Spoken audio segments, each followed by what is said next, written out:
2022 में उबर अपने India operations को एग्जिट करने के लिए ऑप्शंस एक्सप्लोर कर रहा था। उबर इट्स को जोमेटो को तो बेच ही दिया था। इसके अलावा कैब हेलिंग बिजनेस को भी ओला या दूसरे कंपनी को बेचने के लिए डिस्कशंस भी कर रहा था। आज 1 साल के बाद सीन कंप्लीटली चेंज हो चुका है, जहां ओला इंडिया के टैक्सी बिजनेस का लीडर था और $3.96 बिलियन टोटल फंडिंग रेज कर चुका था, यानी कि आज के डॉलर वैल्यू पे करीब 32,000 करोड़ रुपीस।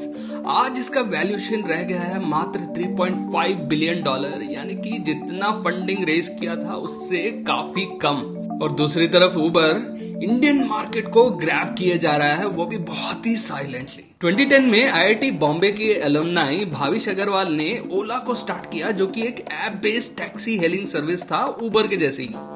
2011 में ओला ने करीब 1.6 करोड़ रुपीस फंडिंग रेज किया शार्क टैंक के फेमस अनुपम मित्तल और स्नैपडील के कुणाल बेल के जैसे एंजल इन्वेस्टर्स से। बाद में जब टाइगर ग्लोबल ने $5 मिलियन इन्वेस्ट किया ओला में, फिर ओला ने पीछे मुड़ के देखा नहीं।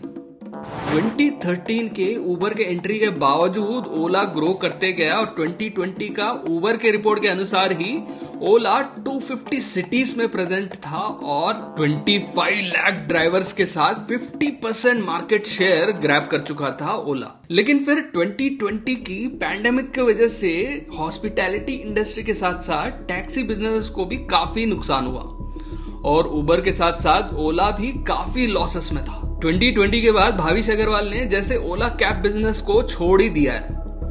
वो अपने पूरा फोकस और अटेंशन ओला इलेक्ट्रिक बिजनेस पे दे रहे थे और ओला कैब बिजनेस तभी से ही ऑटो पायलट में चल रहा है। और हाल ही में न्यूज में आया है कि भाविश अग्रवाल ने एक और नया स्टार्टअप लॉन्च किया और ये AI artificial intelligence and semiconductor fields में बिजनेस अपॉर्चुनिटीज एक्सप्लोर कर रहे हैं और सिलिकॉन वैली में पोटेंशियल एक्विजिशंस के लिए स्टार्टअप्स को भी ढूंढ रहे हैं। ओला 2020 से ही एक तरीके से रिवर्स गियर में चल रहा है और पिछले साल ही ओला ने 1000 एम्प्लॉयज को ले ऑफ कर दिया और रिपोर्टेडली पिछले 2 सालों में 16 टॉप एग्जीक्यूटिव्स ने ओला से रिजाइन कर दिया। इसी महीने वैनगार्ड, जो कि ओला के एक इन्वेस्टर है, इन्होंने ओला के वैल्यूएशन को 52% कट कर दिया और ओला का वैल्यूएशन $7.3 बिलियन से अब मात्र $3.5 बिलियन रह गया है। 2017 में उबर से फाउंडर एंड CEO ट्रैविस कैलेनिक के एग्जिट के बाद उबर का काफी ट्रांसफॉर्मेशन हुआ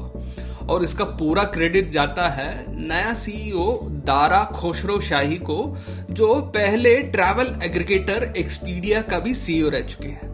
दारा खोसरौशाही ने कंप्लीटली एग्जीक्यूशन पे ध्यान दिया और कंपनी को प्रॉफिटेबल बनाने के लिए साउथ ईस्ट एशियन मार्केट से एग्जिट कर दिया।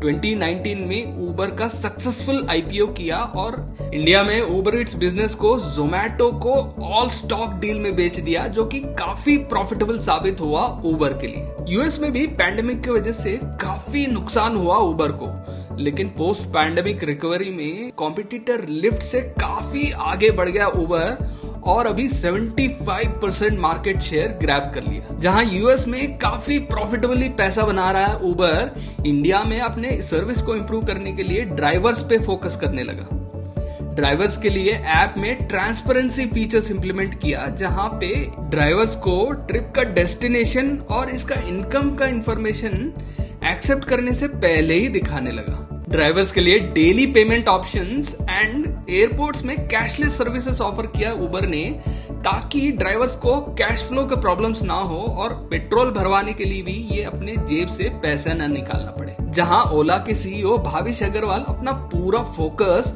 ओला electric AI and semiconductor business पे लगा रहे हैं, ओला कैब बिजनेस एक काबिल लीडर के बिना पूरा ही ऑटो पायलट पे चल रहा है। जहां उबर इंडिया के ग्रोथ के लिए $4 बिलियन एलोकेट किया है, ऐसा लग रहा है कि ओला इंडिया को अपॉर्चुनिटी उबर को थाली में परोस के दे रहा है। फर्स्ट करोड़ एक चैनल है जिसपे हम Indian startups and business opportunities पे डिस्कस करते हैं। ये वीडियो आपको पसंद आया तो वीडियो को लाइक कीजिए, चैनल को सब्सक्राइब कीजिए। मिलते हैं अगले वीडियो में, तब तक के लिए सी या।